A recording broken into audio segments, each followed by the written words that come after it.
ভোরবেলা ঘরের ভিতরে রফিক খালি হাতে উঠানে বসে মাটির হাঁড়িতে পানির নিচে রাখা ভাত খাচ্ছে। রফিক দীর্ঘশ্বাস ফেলে। আরে বউ, এই ভাতে কোন নুন নাই, সবই বুঝি শেষ।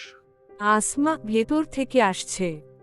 কি করব গো রফিক, কালকে বাজারে যা গেলাম, একটা টাকা পর্যন্ত ছিল না। মেয়েটার মুখের দিকে চাইলে চোখে পানি আসে। সুমির হাতে পুরানো স্কুল ব্যাগ। আম্মু, আজকে স্কুলে যাব না? বাবা, আজ না গেলে হবে না মা, খাতা কলম কিছুই তো নাই। সুমির চোখে পানি চলে আসে।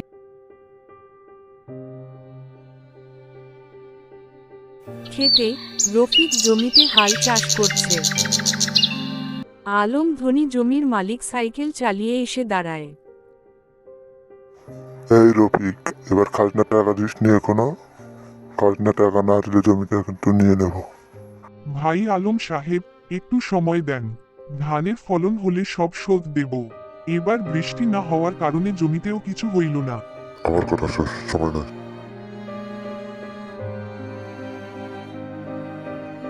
রাত, ঝড়ের রাত, ছোট ঘরের ছাদ থেকে পানি চুইয়ে পড়ছে, মোমবাতি জ্বলছে, সবাই এক কম্বলের নিচে। আসমা, জানো, আমার শুধু ইচ্ছা হয় মেয়েটারে মানুষ করব, আর কিছু চাই না আল্লাহর কাছে। আল্লাহর রহমত থাকলে একদিন হয়তো সোনার দিন আসবেই। গ্রামের স্কুলে কয়েক বছর পর চেয়ারম্যান মাইকে ঘোষণা দিচ্ছে। আজ আমাদের গ্রামের গরিব কৃষকের মেয়ে সুমি সরকারি মেডিকেলে চান্স পেয়েছে। সবার দোয়া চাই।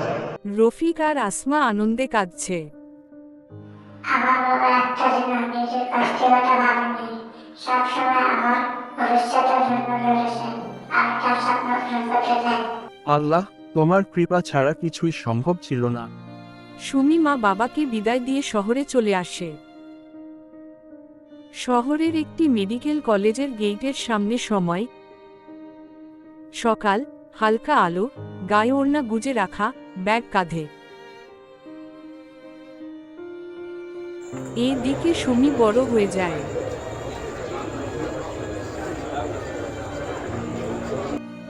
শিক্ষার্থী ম্যাডাম সুমিদের ক্লাস করাচ্ছেন। তোমরা জনগণের জন্য সেবা করলে তারা খুশি হয়ে তোমাদের জন্য দোয়া করবে। অবশেষে সুমি সরকারি মেডিকেল কলেজ থেকে পাশ করে ডাক্তার হয়ে যায়।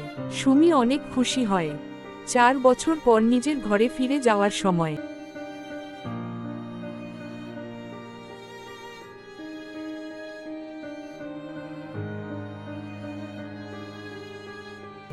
সুমি এখন বড় হয়েছে। শহরের জামাকাপড় পরে বাড়ির উঠোনে নেমে মা বাবার পায়ে হাত দেয়। বাবা, আমি তোমার সেই ছোট্ট মেয়ে।